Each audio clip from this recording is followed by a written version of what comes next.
प्रभु यीशु मसीह के पवित्र और सामर्थ्य नाम में आप सबको जय मसीह की। और मेरा विश्वास है कि आप सब लोग कुशल से हो गए, और यदि नहीं तो मैं आपकी कुशलता के लिए प्रभु यीशु मसीह से प्रार्थना करता हूँ। वचन को प्रचार करना सरल है, लेकिन खुद के जीवन में लागू करना बहुत, जो वचन हम प्रचार कर रहे हैं अपने जीवन में उसे इस्तेमाल करना, लागू करना, वो बड़ा कठिन है कि नहीं। और उसके लिए जब आप वचन को जीवन में लागू करते हैं तब आपका परमेश्वर के साथ संबंध बन जाता है, परमेश्वर के साथ आपका रिश्ता बन जाता है। आमीन। यदि आप लागू नहीं करते, इसलिए प्रभु यीशु मसीह ने उस समय के फरीसियों से एक बात कहा, और वो है मत्ती रचित समाचार उसका 23 अध्याय 3 से 4 पद। तुमसे जो कुछ कहने पर करना और मानना, परंतु किनके काम मत करना। किनके से काम, किसके समान? क्या कह रहा है प्रभु यीशु मसीह? पहला पद पढ़िए, क्या लिखा है? तब यीशु ने भीड़ से और अपने चेले से कहा, शास्त्री और फरीसी की गद्दी पर बैठे हैं, इसलिए वे तुमसे जो कुछ कहने वह करना और मानना, तो उन्हीं से काम मत करना। वो व्यवस्था के शिक्षक थे। कौन थे? शास्त्री और फरीसी। ये व्यवस्था सिखाते थे, ये व्यवस्था के शिक्षक थे। आप समझिए, ये सिखाते थे। और प्रभु यीशु मसीह क्या कह रहा है? इसलिए वे तुमसे जो कुछ कहे वह करना और मानना। लेकिन उनके जैसे काम क्या था? परमेश्वर का वचन कह रहा, प्रभु यीशु मसीह ने कहा, तब यीशु ने भीड़ से और अपने चेलों से कहा, शास्त्री और फरीसी मूसा की गद्दी पर बैठे हैं। किस पे बैठे हैं? मूसा की व्यवस्था बन के बैठे हुए हैं वो, ठीक है। वो शिक्षक बने हुए हैं। कौन? शास्त्री और फरीसी। शास्त्री और फरीसी कौन थे? ये व्यवस्था के शिक्षक हुआ करते थे। ये लंबे लंबे चोगे पहनते थे, ठीक है। अगर आप इनके बारे में आप देखेंगे तो वचन तो बहुत समय होगा, लेकिन मैं इतना बताना चाहता हूँ कि ये क्या करते थे, एक ताबीज जैसा, जिसमें की व्यवस्था विवरण उसका 11 अध्याय 13 से 21 पद और व्यवस्था विवरण 6 अध्याय 4 से 9, ऐसे व्यवस्था के पदों को क्या करते थे ये, और लिख करके ताबीज बना लेते थे। और ताबीज चौड़ा होता था और उसमें एक चमड़े की पट्टी लगा करके वो यहाँ पर बांधते थे, ताकि लोगों को दिखाई दे कि ये क्या है, शास्त्री फरीसी। और फिर वो ये यहाँ पर भी लगाते थे दोनों भावों के बीच में, है ना, कि देखो हम व्यवस्था को कैसे मानते हैं। मीटिंग में, आराधना में और कहीं कहीं बड़ी बड़ी अच्छी जगह मिला करते थे, वो चाहते थे कोने मिले, ठीक है। और क्या करते थे वो?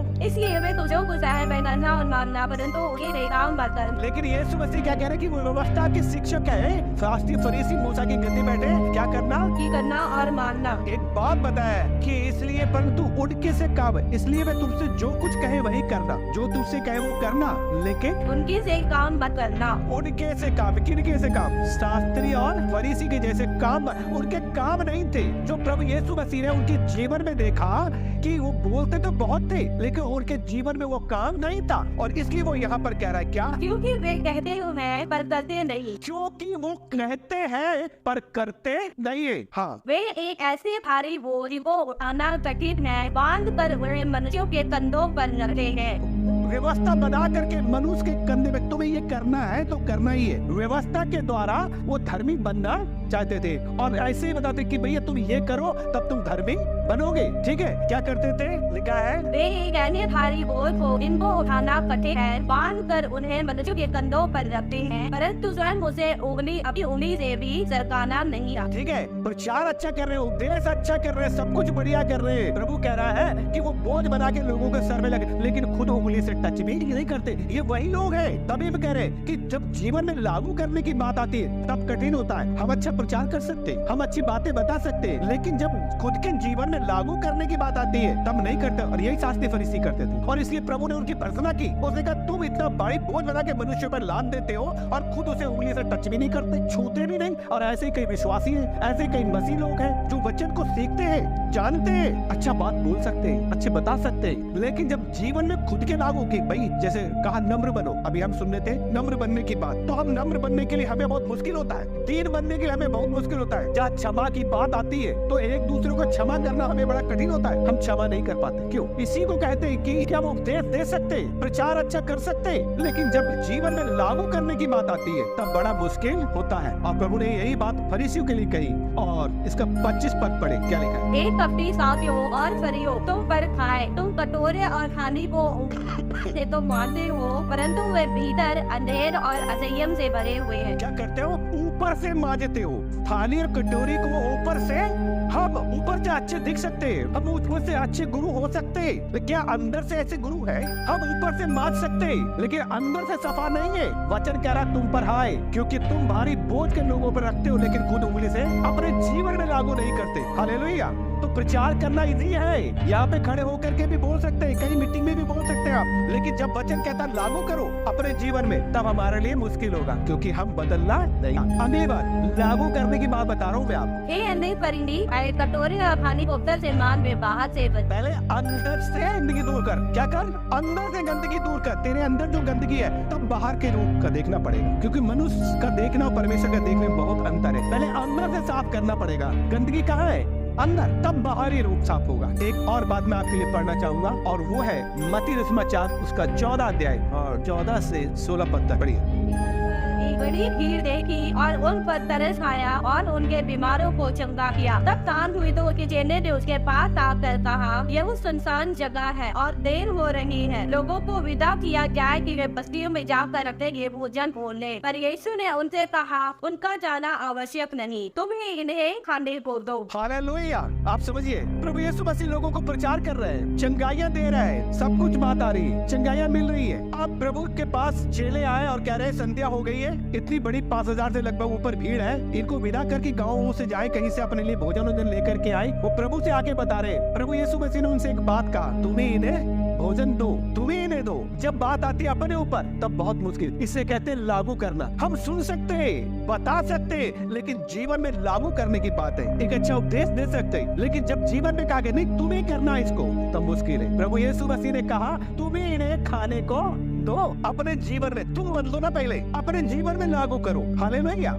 तुम्हें इन्हें खाने को दो। जब खुद के जीवन की बात आती है, लागू करने की बात आती है, तब बड़ी मुश्किल, और तब वो देखने लगे कि अब कहां से क्या होगा। मैं एक जगह से और आपके लिए पढ़ना चाहूंगा, वचन क्या कहता है, मत्ती 4 अध्याय का 2 से 3 पद। वह 40 दिन और 40 रात निराहार रहा, तब उन्हें भूख लगी। तब बरतने वाले ने पास आकर उससे कहा, यदि तू परमेश्वर का पुत्र है तो कह दे कि ये पत्थर रोटियां बन जाए। यीशु ने उत्तर दिया, लिखा है, मनुष्य केवल रोटी ही से नहीं परंतु हर एक वचन से जो परमेश्वर के मुख से निकलता है जीत रहेगा। वचन का उपदेश लेना इतना सरल है, लेकिन जब यीशु मसीह के ऊपर आया तो वो भी क्या परीक्षा का सामना करना पड़ा उसको भी जीवन में वो वचन को लागू करना पड़ा, और शैतान उसकी वहाँ परीक्षा ले रहा था। लागू करा जो उपदेश वो दे रहा है, और तब शैतान कह रहा है क्या, इनसे कहे, और शैतान की उन प्रत्येक बातों का उसने जवाब दिया। तो इसलिए परमेश्वर के वचन को हमें समझना है कि हमें अच्छा उपदेश हम दे सकते हैं, लेकिन जब जीवन में लागू करने की बात आती है उन बातों को,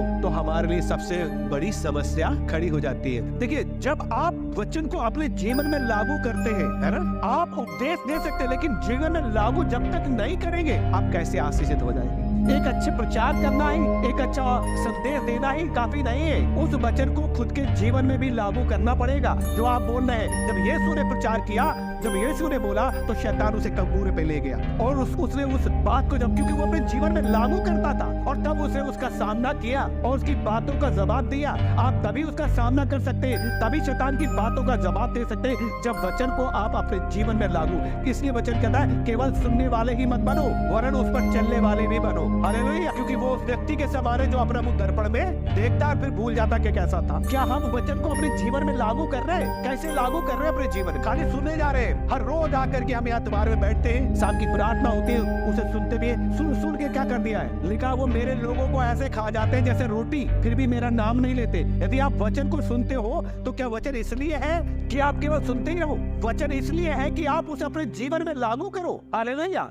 दानियल के बारे में आप क्या कहेंगे? जब उसने वचन को अपने जीवन में लागू कर रखा था, उसका परमेश्वर के साथ संबंध था, वो 3 टाइम प्रार्थना करता था। आपको मालूम है, मैं इस अध्याय को पढ़ा था तो वहाँ पे एक बात लिखी है, और वो है दानियल 6 अध्याय 2 पद। और ये बल उसे 3 अध्याय उनमें से दानियल एक हाथी ठहरा कि वे उत्पत्तियों से लेखा लिया करे और इस रीति राजा की कुछ हानि न होने पाए। जब यह देखा गया कि दानियल में उत्तम आत्मा रहती है, तब उसको उन अध्यक्षों और अधिपतियों से अधिक प्रतिष्ठा मिली। हालेलुया।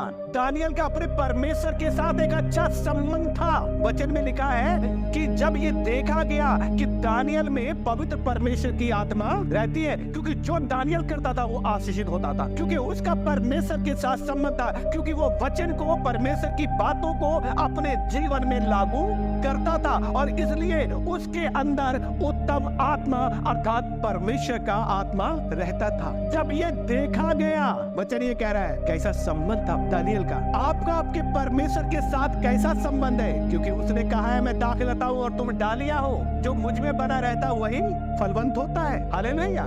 दानियल का अपने परमेश्वर के साथ ऐसा गहरा संबंध था, क्योंकि वचन कहता है कि उसके अंदर क्या रहता था, उत्तम आत्मा। जब ये देखा गया, फिर जब ये देखा गया दानियल में उत्तम आत्मा रहती है, तब उसको अफसरों और अधिपतियों से अधिक रजा मिली। हालेलुया। कब मिली? जब ये देखा गया कि परमेश्वर का आत्मा उसके अंदर रहता है, तो जो और अधिपति थे वो सबसे ज्यादा किसको महिमा मिली? हालेलुया। जब आप परमेश्वर के वचन को अपने जीवन में लागू करोगे, जब आप उसके साथ अपना संबंध बनाओगे, तो परमेश्वर आपको महिमा देगा, आपको बढ़ाता जाएगा, आपको उठाता जाएगा। वचन में क्या लिखा है, आगे पढ़िए। वरन राजा यह भी सोचता था कि उसको सारे राज्य के ऊपर ठहराए। तब अध्यक्ष और अधिपति राज्य कार्य के समय में दानियल के विरुद्ध दौड़ ढूंढने लगे। ठीक है, क्यों ढूंढने लगे थे? क्योंकि वह सारे राज्य के ऊपर उसको ठहराना चाहता था। जब ये देखा गया, दानियल का अपने परमेश्वर के साथ एक अच्छा संबंध था, एक गहरा संबंध था। हालेलुया। और ये लोगों को दिखाई दिया, ये पहचान थी उसकी। लोग क्या पहचानते थे? इसके अंदर परमेश्वर का आत्मा। आपको लोग कैसे पहचानते हैं? आपके कैसा संबंध परमेश्वर से है? ये बड़ा गाली देता है, ये बड़ा झगड़ा करता है, ये बड़ा क्रोध करता है, ये बड़ा शराब पीता है, और ये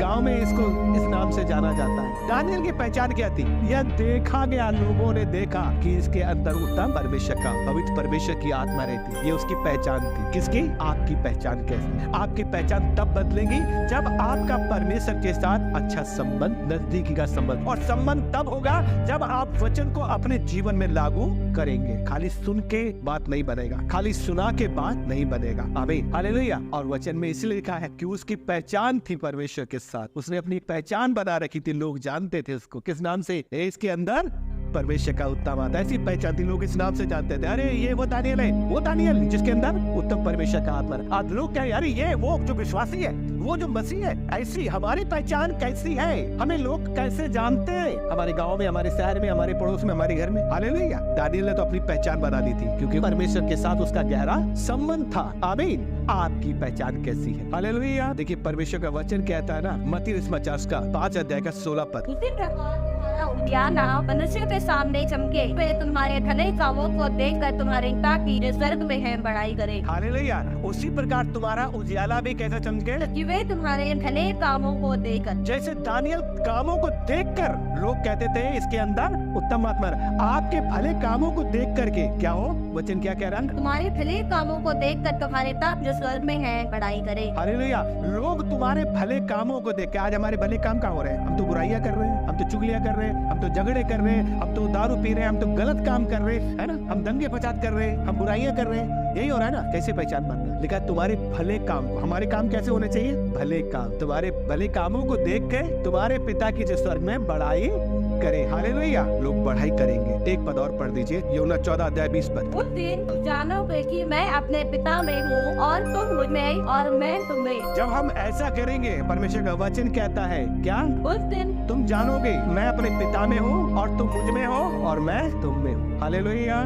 सो आए अपनी पहचान बनाए। कैसी पहचान? क्या करें? वचन को प्रचार ही नहीं, वचन को जीवन में लागू भी करे, अपने आप को देखे। वचन यही कहता है कि केवल क्या करना है? सुनना ही नहीं है। वचन का प्रचार करना सरल है, लेकिन जीवन में लागू करना कठिन है। आज मैं और आप जीवन में लागू करें। हम उन शास्त्री फरीसियों के समान नहीं बने, हम उन उपवास करने वालों के समान ना बने जिनकी प्रभु भर्त्सना करते हैं, वरन हम दानियल के समान बने। परमेश्वर की बातों को, उसकी व्यवस्था को, उसके वचन को अपने जीवन में लागू करें, ताकि हमारा संबंध परमेश्वर से अच्छा हो और हमारी पहचान एक अलग पहचान हो। हालेलुया। कि लोग हमारे पिता की जो स्वर्ग में हमारे जीवन को देख के बढ़ाई करें। हालेलुया। आपकी पहचान कैसी है? आप अपने जीवन में वचन को कैसे लागू कर रहे हैं? आपका लागूकरण आपकी पहचान बनेगा, जैसे दानियल की पहचान में। परमेश्वर आप सबको आशीष दे।